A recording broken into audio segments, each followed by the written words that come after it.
Thinking about visiting St. Augustine? Here's a bit about our latest sailing experience. Choppy, shallow St. Augustine Inlet was a bit of a bear to get through, but we made it. Historical architecture and art, religious architecture, a lighthouse complex that was second to none with a history to go with it, a hidden castle, great anchorages and mooring spots, all made for a great adventure. It started at 4 a.m. departing St. Simon's Inlet, passing the capsized MV Golden Ray. Here's what it looks like in the daylight. This is kind of cool to watch as the waves come under the boat. And then you see the tops on them. Isn't that sweet? I like it. Anyway. Some people would not like it, but I think that's so cool.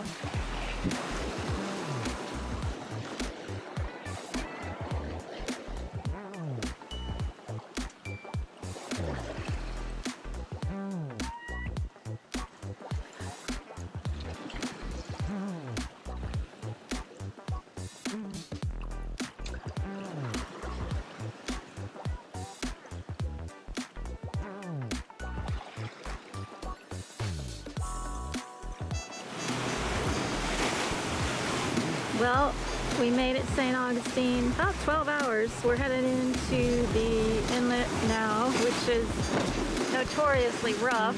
We have a outgoing tide, and so it's going to be a little choppy. We have read that when you attempt to come into this inlet, you line yourselves up with the cross. And right now there's a pirate ship in front of the cross, but we think we're good. So we'll see how this goes. Lots of people make it in and out with no issues, so we're not worried, but you do have to time this correctly.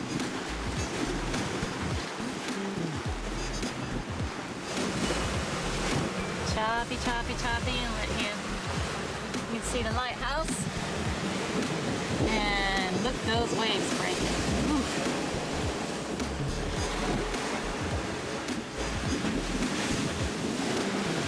More chop.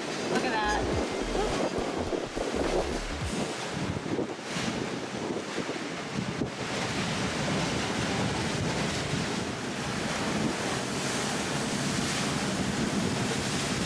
There's our pirate ship. That's a big one.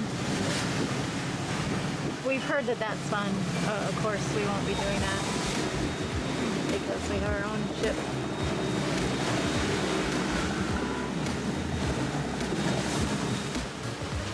Green buoy, red buoy.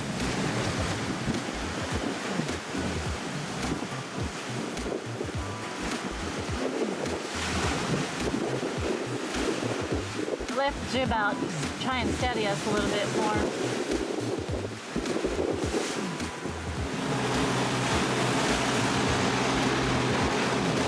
The wave coming up behind us, pushing us in. Kind of cool. More views of the St. Augustine Inlet Bridge. That is fixed bridge on the ICW at the East Group.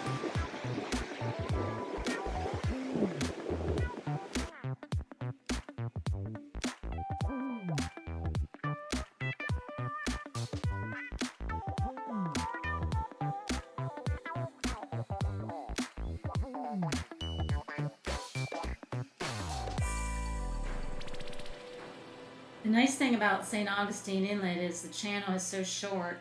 It only took us about a half hour to get in. So even though it's rough and rocky, it doesn't last long. And Captain Stephen had a good old time. It's so nice they open that just for us.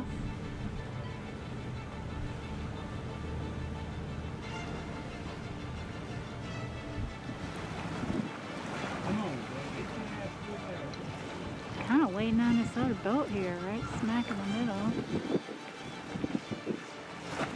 We don't like to keep the bridge open too long because all the cars are waiting, so you can't just mosey on through, although you don't want to create a wake, so the fine line.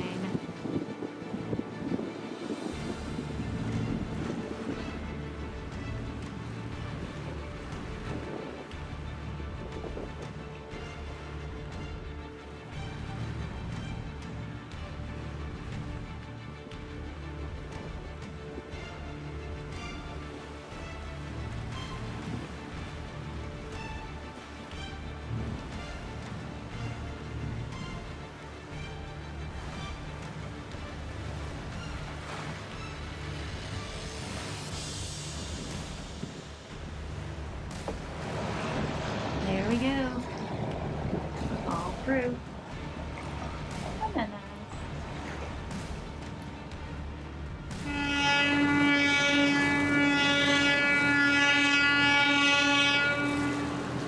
Bridge is lowering.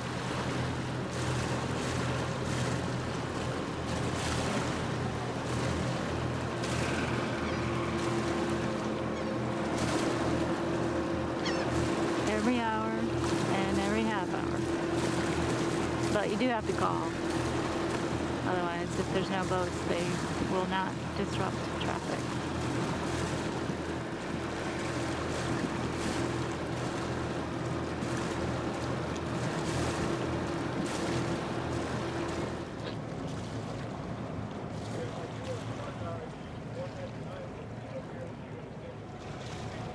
Here's the mooring ball field, very full. But we just got a call. We were on the waiting list, and we just got radioed just the minute we arrived that they have a spot for us. So we may be on mooring ball. That'd be awesome.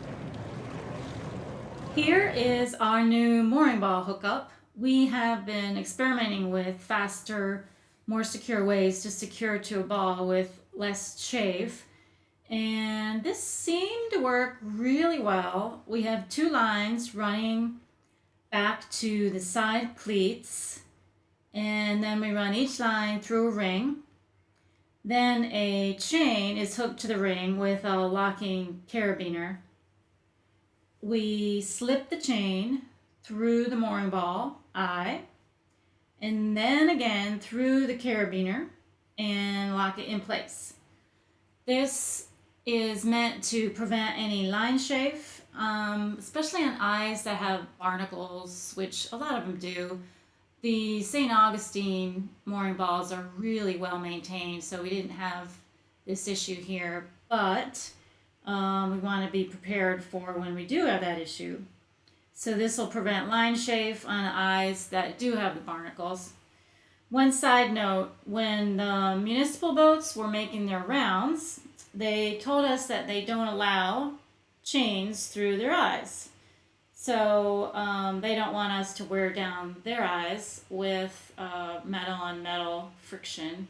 So they wanted us to use a line, but we'll have a heavier line for future use. Easter morning, we attended Mass at the Cathedral Basilica in St. Augustine, where in 1565 the first Mass was ever held in the Americas. A must-see. Then we roamed around town later that day. We do recommend taking a look at the fort, even if only from the outside, walking around the tourist alley, and visiting the Greek National Shrine, as well as Flagler College, which was originally built as the Hotel Ponce de Leon and opened in 1888.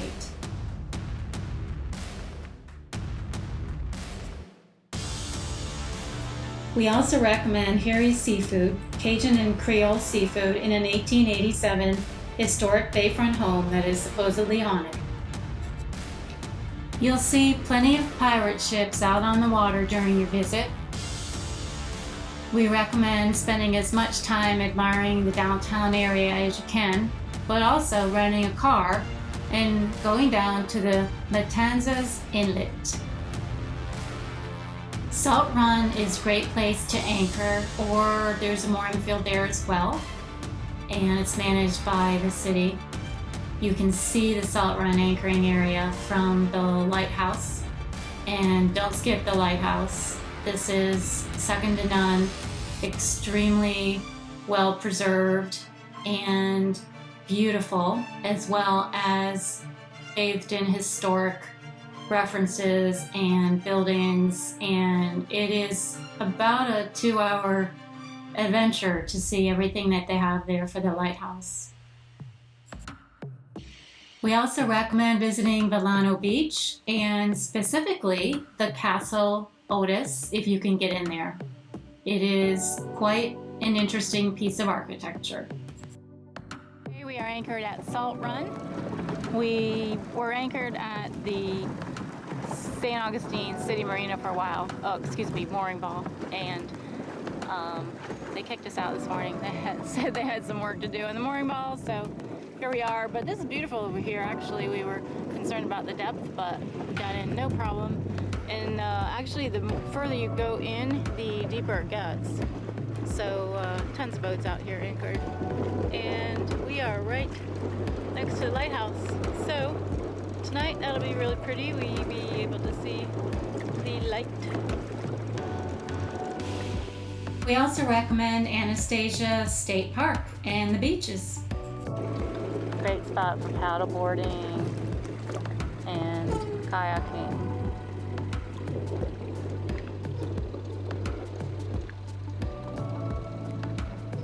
And you can see the back of the sand dunes over there, which is quite amazing. They look pretty tall. Steven has some new fishing rod holders. Isn't that nice? It's gonna be really handy because they used to just lay all over the boat, which was not so handy.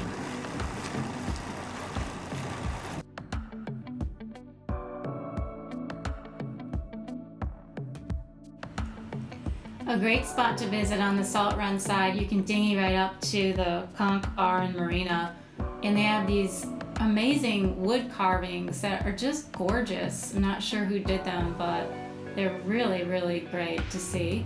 Great lunch spot, or great as an evening hangout as well. And you can, like I said, park your dinghy right by the restaurant there.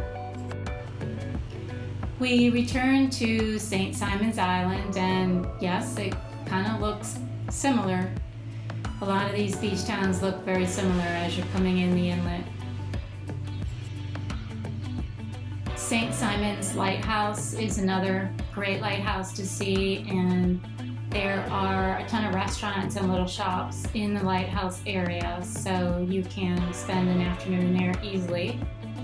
As well as there is a fishing pier that you can bring a rod and reel and hang out there. Not any place that you can take your dinghy to, but you can definitely get an Uber over from the marina without an issue. This guy got a little close as we were coming in the inlet this time. It's a little bit unnerving, but no problem. Our last day on St. Simon's Island, we rented electric bikes. First time we've ever done something like this, but it was really fun. The reason we went with electric is not because we're old and out of shape or anything like that. It's because the number of bike trails on St. Simon's Island is massive, and if you want to cover any ground in a reasonable amount of time during your day, you're going to need to really haul. So that's why we rented the electric bikes, and we covered a lot of ground, a lot of bike trails, a lot of roads, just an assortment of areas that we would not have been able to get to just by walking or even just on regular bikes, because sometimes you did just need a little break. We found this old boat lift, which was really cool, just kind of wandering around the island, and loved the scenic views of the marshes, of course, very picturesque. and very relaxing afternoon.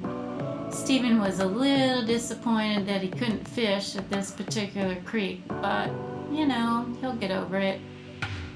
Lots of bird watching, lots of opportunities to see historic buildings. Christ Church is one of them. We were not able to get inside because of the COVID pandemic, but just viewing it from the outside was gorgeous, as well as the scenery and the ferns. I love looking at ferns. Well, that's it for St. Augustine and Little St. Simon's Island. Leave feedback on the video, subscribe, and click the bell for future notifications. Thanks for watching.